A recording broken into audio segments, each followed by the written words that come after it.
Alam mo ba, kung gusto mo siya, edi sabihin mo na habang maaga pa. Bakit? Kasi baka si Ani naligawan. Hindi ganon. Kasi pag gabi mo sinabi, edi tulog na siya.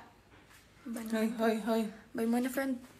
Mag-usap muna tayo. Ano tong nabalitaan ko na inaaway mo daw yung bata doon sa mataas na bahay? Siya naman mali, mami. Siya mali. Alam mo na doon ako umuutang pag wala na tayong bigas. Doon pa nanghihingi tayo ng malunggay pag nagtitinola ako.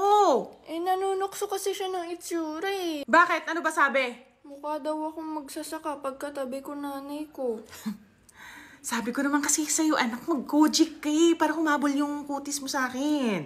Yan tuloy, sinasabihan ka na mukha ka magsasaka pag nakatabi kay mami. Pero hayaan mo na, baka nagbibiro lang yun. Malay mo nagjo-joke-joke lang.